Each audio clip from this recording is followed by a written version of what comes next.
Ya, terima kasih Anda masih bersama kami di Hot Economy. Kembali kita lanjutkan dialog kita bersama Pak Nurul dan juga Pak Wijayanto. Pak Nurul, tadi disampaikan oleh Pak Wijayanto ini ada masih beberapa kendala seperti masalah eksekusi di lapangan dan juga birokrasi. Nah, dari BKPM sendiri kira-kira dari analisanya apa yang kendala yang masih dihadapi untuk bisa mempermudah investasi di dalam negeri, Pak?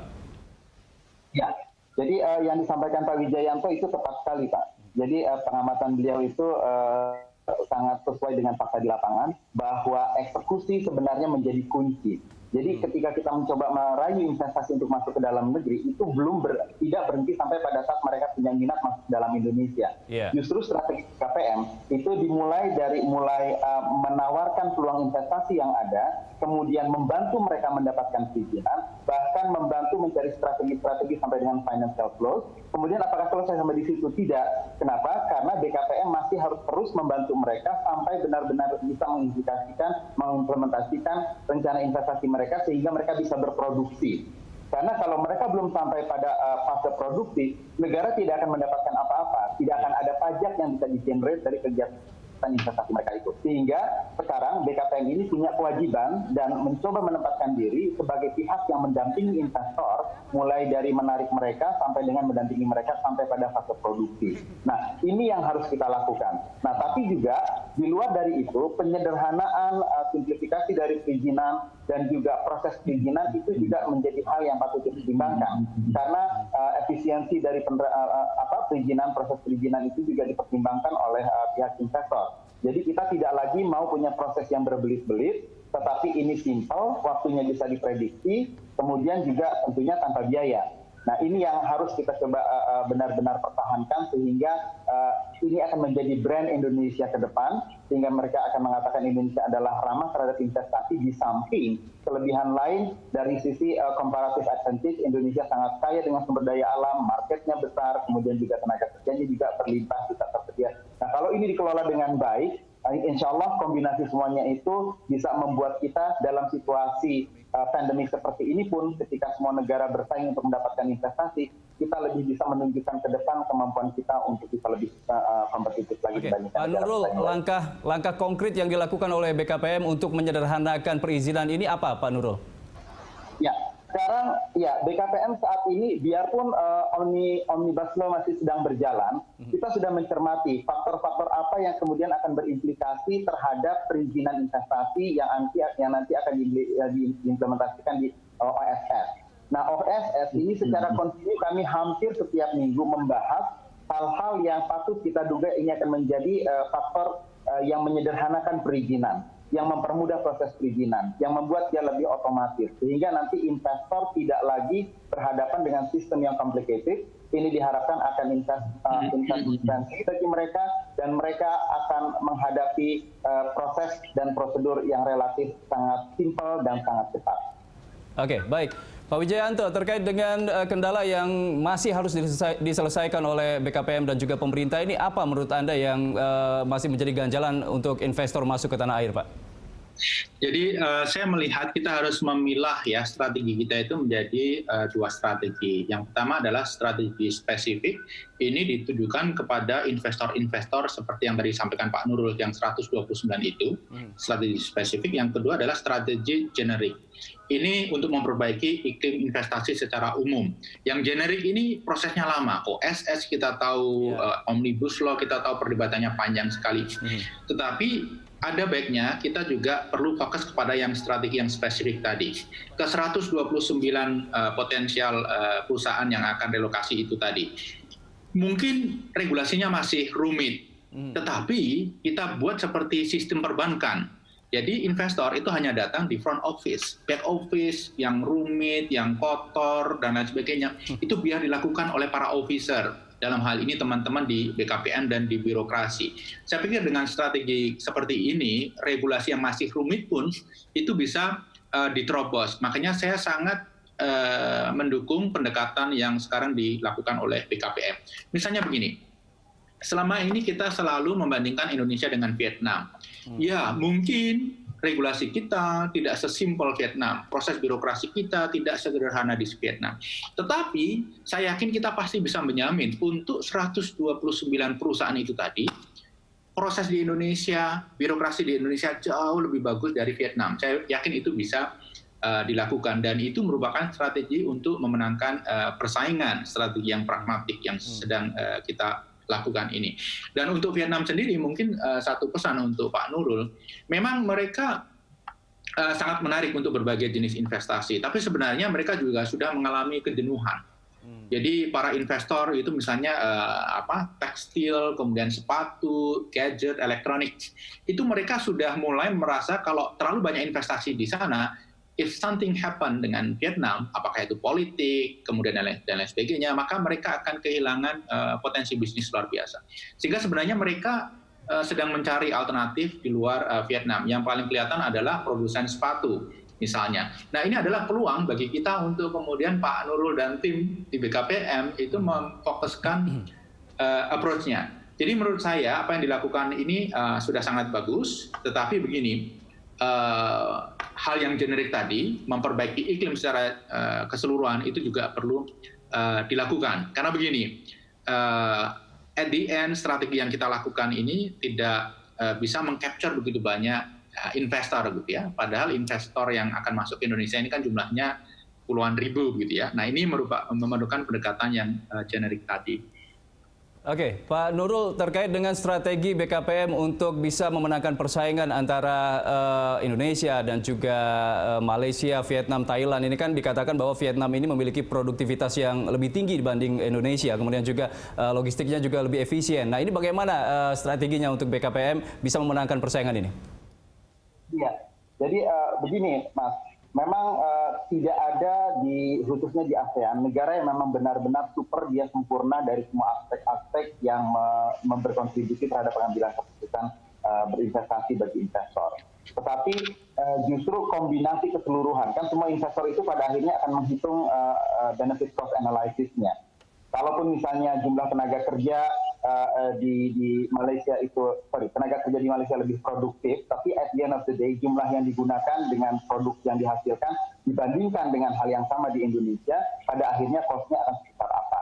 Kemudian juga pasti logistik akan menjadi perhitungan juga, dalam pengertian bahwa seberapa jauh jarak antara proses produksi terhadap market itu juga menjadi pertanyaan, ditambah dari berapa besarnya juga. Jadi sebenarnya yang kita lakukan, pemerintah terkait dengan rencana tenaga kerja itu sudah ada beberapa program, banyak program yang sudah dilakukan, termasuk juga vocational training yang dilakukan bekerja sama dengan beberapa negara sahabat yang memberikan peningkatan kemampuan kapasitas skill dari pekerja di Indonesia. Kemudian juga bahkan kita mempunyai insentif lainnya berupa super tax deduction yang terkait dengan program-program yang dilakukan dalam rangka meningkatkan kapasitas pekerja, baik itu dari sisi training maupun dari sisi pemagangan, yang itu juga menjadi insentif tersendiri. Nah, dengan situasi yang demikian, harapannya kita bonus demografi ini bukan menjadi bencana, karena kalau misalnya bonus demografi ini kualitasnya dengan skill yang kurang baik, tidak sesuai dengan dibutuhkan oleh industri, maka tidak ada manfaatnya juga. Tapi justru pemerintah sudah sadar bahwa kita akan memberikan pelatihan-pelatihan, baik itu yang dilakukan oleh Kementerian Tenaga Kerja, Kementerian Perindustrian, dan kementerian-kementerian yang lainnya, dalam rangka menyiapkan suplai tenaga kerja tersebut untuk keperluan industri yang ada di Indonesia.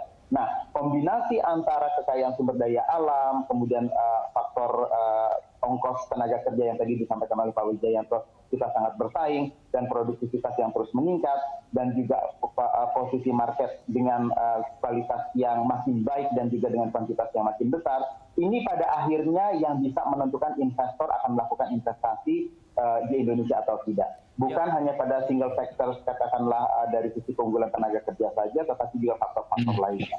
Dan kita merasa yakin bahwa kita sudah melakukan perbaikan-perbaikan, dan ini dimengerti oleh pihak investor, dan investor merespon dengan baik atas perbaikan yang dilakukan pemerintah Indonesia. Dan mereka menangkap signal bahwa pemerintah melakukan perbaikan dengan sungguh-sungguh, dan Presiden dengan leadership-nya sangat kuat memberikan guidance kepada kita bahwa kita harus investor friendly dalam kegiatan menarik investasi dan memfasilitasi investasi. Saya rasa begitu, Mas.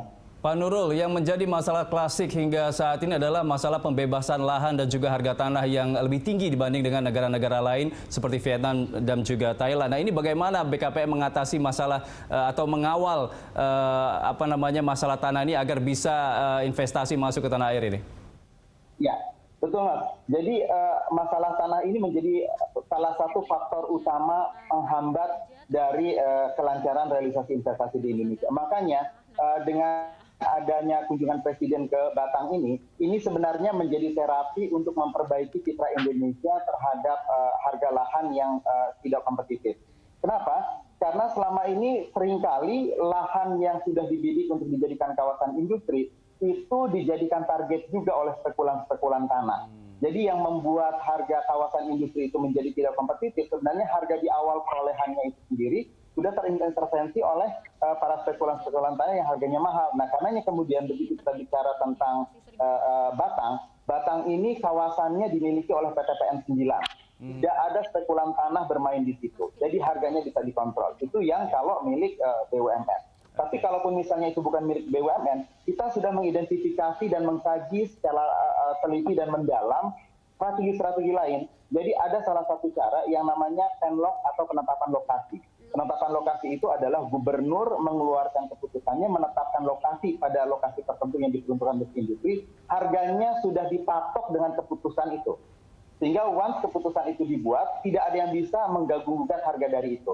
Nah, dengan cara seperti itu, maka kemudian nanti lahan yang akan dibeli oleh pengelola kawasan industri, harganya tidak akan dipermainkan oleh spekulan. Ini memang baru ketemu di tahun ini, Mas. Di tahun ini, sebelumnya kita belum pernah punya formula pendekatan seperti ini. Jadi ke depan kita lebih optimis bahwa untuk permasalahan tanah, kita sudah punya jawabannya. Oke, baik. Saya minta tanggapan dari Pak Wijayanto. Pak Wijayanto, seperti apa tanggapan Anda terkait dengan masalah lahan ini yang menjadi masalah utama untuk investasi, Pak? Karena dikatakan juga Pak Presiden Jokowi mengatakan kalau misalnya di Vietnam 500.000, kalau bisa di tanah air di Indonesia 300.000 begitu. Jadi sangat berpengaruh sekali nampaknya masalah lahan ini, Pak. Ya, memang lahan merupakan faktor yang sangat penting ya. Pertama masalah harga. Tapi yang lebih penting dari itu adalah masalah kepastian. Di Indonesia ini sudah harganya mahal, banyak konflik agraria gitu ya. Jadi sudah dibeli, ternyata ada yang mengklaim pemilik dan lain sebagainya. Nah, hal-hal seperti ini sangat merepotkan. Menurut saya harga satu hal, tapi yang kedua adalah kepastian hukum dari status tanah. Itu sebenarnya lebih penting. Kalau kita melihat apa yang terjadi dengan Vietnam, kita tidak bisa membandingkan gitu ya, Vietnam, Kamboja, Laos, karena mereka negara komunis dan masyarakat itu tidak memiliki lahan. Lahan adalah milik negara. Sewaktu-waktu negara perlu, rakyat bisa dipersilahkan untuk pindah dengan pesangon yang minimal gitu ya. Jadi dalam konteks itu, dalam konteks lahan ansih, kita memang sulit bersaing. Paling tidak dengan pendekatan seperti yang dilakukan di Batang, itu bisa menjadi solusi antara gitu ya. Nah, kawasan industri pun saya pikir masih mempunyai cukup ruang untuk perbaikan. Ini PR untuk Pak Nurul gitu ya. Ada begitu banyak kawasan industri, tetapi ketika ada investor mau berinvestasi, mereka harus mengurus izin lingkungan, izin-izin yang terkait dengan pemerintah daerah dan lain sebagainya.